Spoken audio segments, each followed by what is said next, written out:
Hello and welcome back to my channel. If you're new here, my name is Ellie. Today's video is going to be doing my March reading wrap up.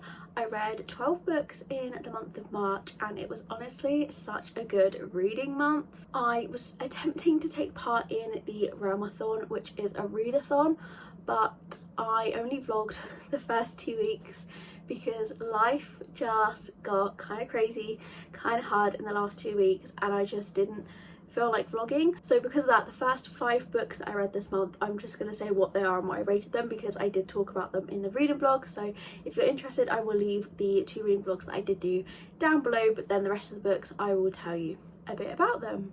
I started off the month with Things We Hide from the Light by Lucy Score. This is the second book in the Knock 'Em Out series and I gave this 4 out of 5 stars. Then I read The Starlight Air by Emily Howard. This is a romantasy and I gave this 5 stars. Then I read The Goal by Elle Kennedy. This is the 4th book in the Off Campus series. It's a hockey romance and I gave it 5 stars.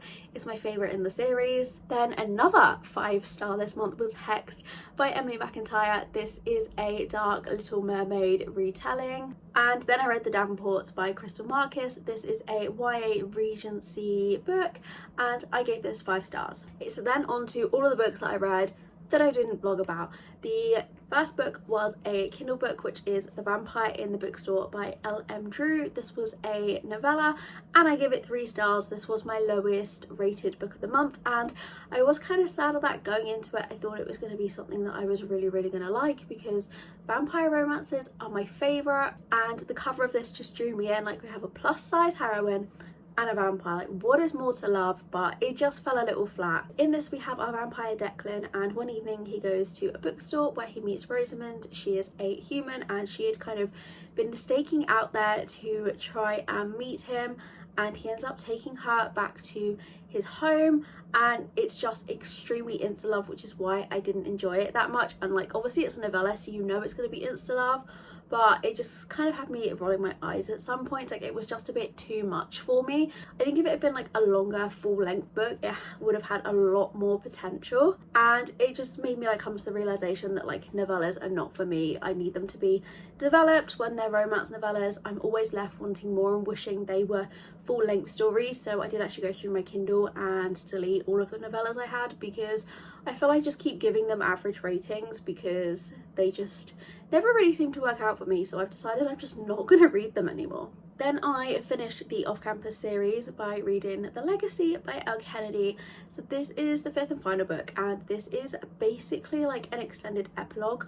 So the off-campus series follows 4 different couples, and in this book we get to see where they all are like a few years after their stories have ended. They've all graduated college, and I just kind of felt like this book maybe wasn't necessarily needed. Like, it was nice to see all of the characters again, but I was really excited to pick this one up after reading The Goal and loving it, and it just kind of fell a little flat. Like, it didn't feel that it necessarily added anything to the story, and like, I'm not saying it's a bad book. I gave it 4 stars. Like, I did like it.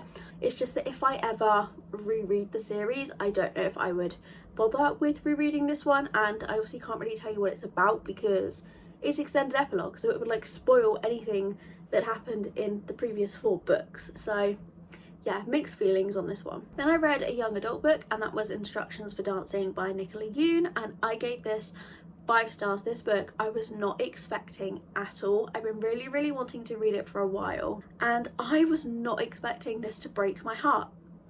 Like, I knew it was going to be sad, but I thought, like, it's YA, how sad can it be? The answer is it can be very sad.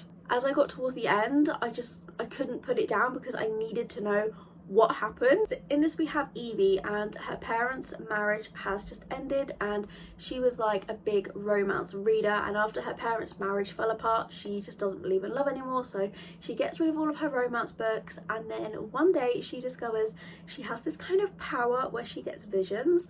So if she sees a couple kiss, she can see like their relationship, so she can see the moment they met, like the moment they got together, and then she sees how they're going to break up, which just like solidifies to her that love is pointless. There's no point falling in love because it's just going to end in disaster. And she goes to this like little free library to donate some of her books, and she ends up picking up this book which leads her to a dance studio where she meets X, who is our hero, and they end up learning to dance together to take part in like this competition to try and help this dance studio. And at first I was kind of like, how are all of these storylines going to work? How are they all going to make sense together? But like, it all does come together, and it was just so beautiful. Like, it was one of those books, I read the very first page, and I remember putting up a picture of the first page on my Instagram story, and I was like, I know I'm gonna love this, like, just from the first page.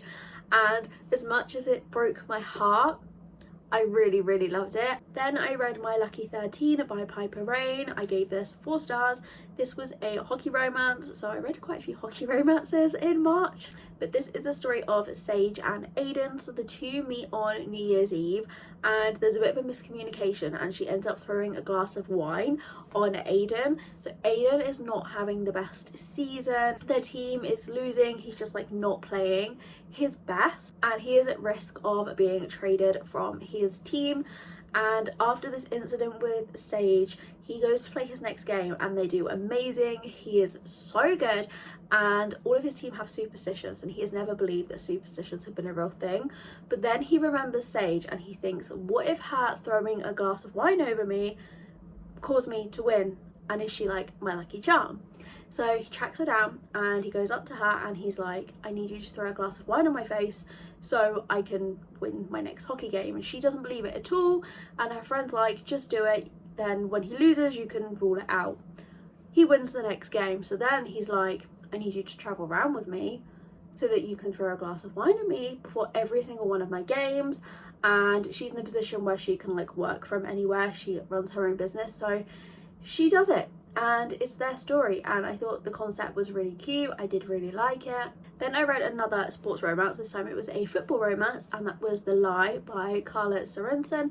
And again, this was another 4-star read. So we have our hero Dominic, and he has just moved to Washington to be on their football team, and Faith, our heroine, is the owner's daughter. And he, on his first day, something happens and he is then told that he needs to work alongside Faith, and he automatically thinks she's going to be like spoiled, stuck up and rich because of her family and who she is, and he just like immediately judges her and thinks he's going to hate her.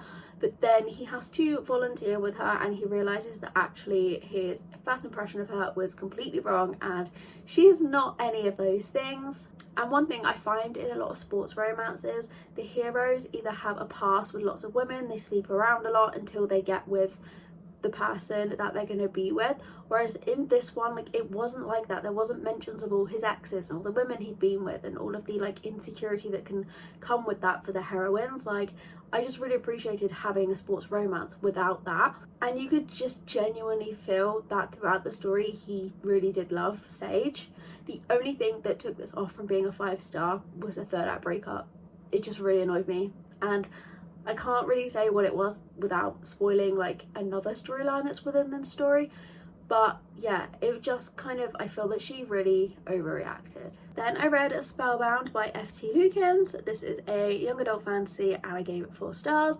F.T. Lukens is one of my best friend's favourite authors, and she has been really encouraging me to read all of their books. Last year I read In Deeper Waters and I loved it, so this is the second book that I have picked up by them. And I didn't love it as much as In Deeper Waters, but I did still enjoy it. I honestly don't really know how to describe this in a way that's going to make it make sense, but basically we have Rook, and he can't do magic, and his grandmother was a sorcerer, and his grandmother passes away, so he goes to this woman called Antonia who owns this business, and she is magical, and he wants to be her apprentice because he still wants to be around magic. And she at first isn't going to take him on, and then this whole thing happens.